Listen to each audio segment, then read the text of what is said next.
Looking at the responses too, it's not looking too good. This was totally unexpected. And I talked about it too not too long ago. From the screenshot alone, it seems to have been posted on one of his alternate accounts. Nuxanor? Awful situation. Okay, so let's watch the video first ourselves before we even listen to anybody else talk about it. Hello, YouTube ad. I am not interested in you. So I'm skipping. Oh my god, a YouTuber complaining about YouTube's policy changes? What is it, Tuesday? No, but it is serious note. This is a serious video. A lot of YouTubers, a lot of VTubers especially, a lot of friends of mine, and a lot of not so friends of mine have gotten banned on YouTube lately. Wait, this is not what I expected.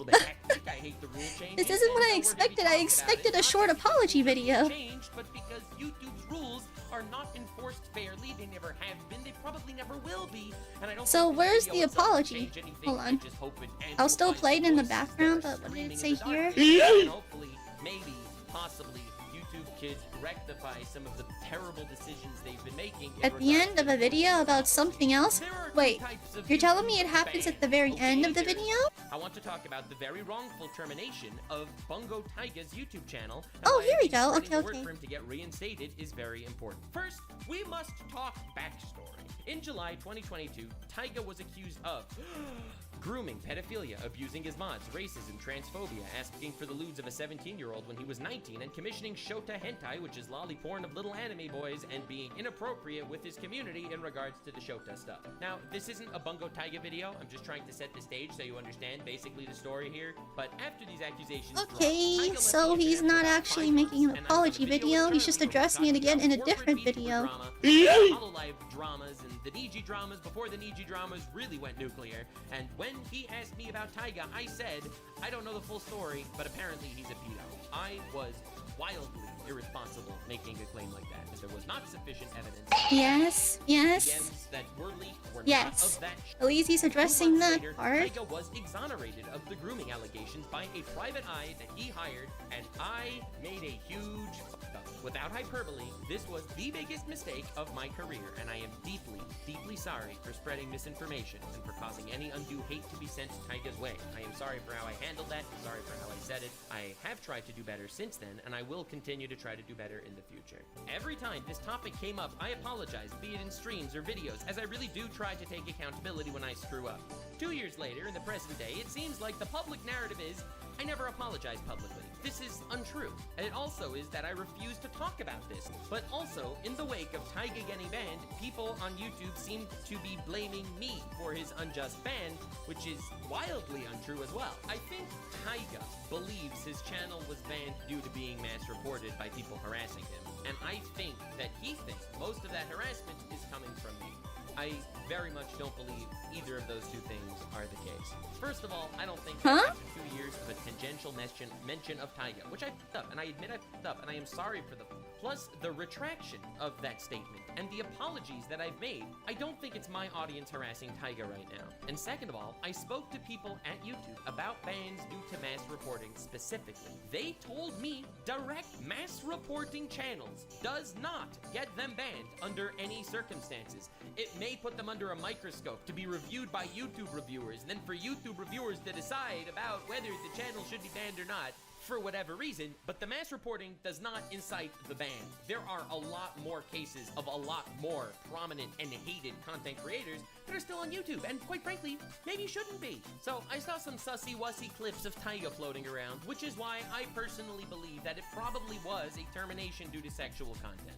Especially because it lines very, very well up with all these— Seriously? But, oh my goodness, Shiley is massive on YouTube, and yet, what?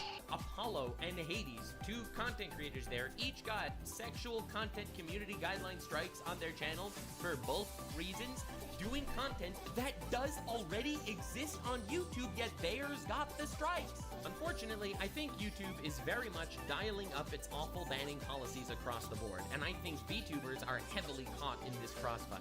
If anyone at YouTube sees this, I really do wish you would take a better look at how you approach VTubers and creators that have already gotten their videos approved by the monetization teams in the past. I think you should reinstate MXR Plays, BungoTaiga, and Shiley Clips.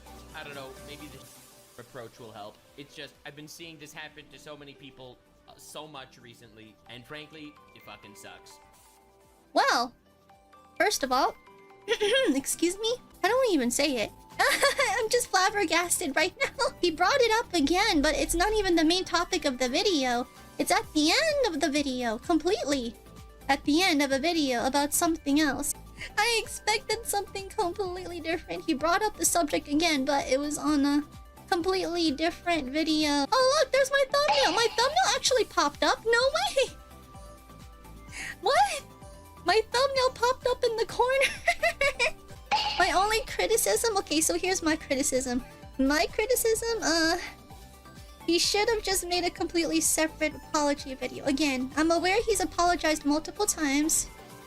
But still, from my general understanding of it, it wasn't very good, so... So today this is going to be a bit of a React Andy video where we're going to look at Taku's latest response to the Taiga situation. So basically this video is talking about the unfair treatment of VTubers and gives several examples and eventually concludes with Taiga. Now I think it is relevant. There's definitely a lot of bad things going on with VTubers, especially how they're treated very unfairly by various platforms. But let's it does match, but at least for the whole BungoTaiga situation, I think it would have been much better to keep it separate. I'd like to address the elephant in the room. I want to talk about the very wrongful termination of BungoTaiga's YouTube Like make a whole video just for BungoTaiga, not It is very important. First, we must talk. not at the very end, because again, it's a 23-minute video. After these accusations dropped, Taiga left the internet for about 5 months, and I would... Again, I've talked about this in other videos. This is the frustrating part of Nux's responses. He continues to get very basic information wrong. Taiga did not leave the internet for 5 months after these allegations were made. They kept streaming, they kept making content. It was a 5-month break that took place in 2024 when Taiga attempted his own life. That was at the beginning of this year. So that 5-month break has nothing to do, it didn't happen back then. So it's very frustrating to see that still being claimed over and over again. It's been claimed by Nux like 4 or 5 times at this point in recent times. On the video with Charlie, where we were talking about corporate VTuber drama, like the HoloLive dramas, the Niji dramas before the Niji dramas really went nuclear. And when he asked me about Taiga, I said, I don't know the full story, but apparently he's a pedo. I was... He also said that he allegedly groomed the supposed victim in that situation ended up being the harasser, but that's just a detail I want to add in there.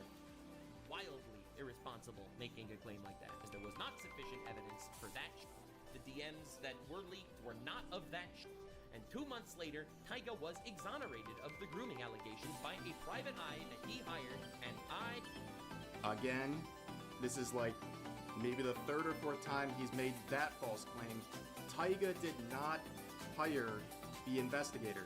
The investigator was an independent investigator who saw the situation and went into it thinking Taiga was guilty. They were trying to amass a document that would show... I think some of it got cut off looking at Rev's video.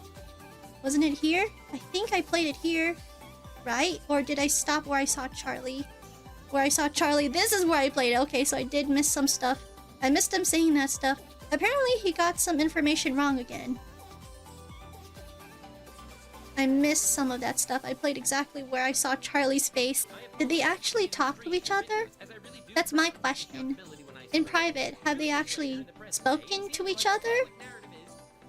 Something tells me no. has made it clear I was only able to hear that he just sent a message to BungoTaiga, but they've never actually spoken to each other. If you ask me, that would have been a lot more better, or it should be a lot more better, if they're both willing to be civil about it anyway. From BungoTaiga's side, I can sense a lot of animosity coming off of him. Understandably so. Hop on Discord or something. It would be so much better if they were to just hop on Discord and talk one-on-one, you know? So there's no more misunderstanding via context, and you can hear somebody's tone. You know what I mean? It would be so much more better. I am done talking about this, because, again, it's not exactly what I expected. I expected the video to be completely on BungoTaiga, but when I saw that thumbnail, I'm like, who's this? It's completely irrelevant to the whole BungoTaiga situation. But, well, it is what it is. And people are not reacting too happy to him bringing up the whole BungoTaiga situation the way he did. Would you say he's still not taking any accountability? My criticism here again, it's in the video that's 23 minutes long and it's towards the end of it. It should be its own separate thing. Especially with BungoTaiga trending in the VTuber space. This is not going to look very good for him. Listening to his tone, listening to the context. I'm not too picky about it. It's just the way he's bringing this up in the video, while it matches the video itself and the topic at hand. It should be its own separate thing.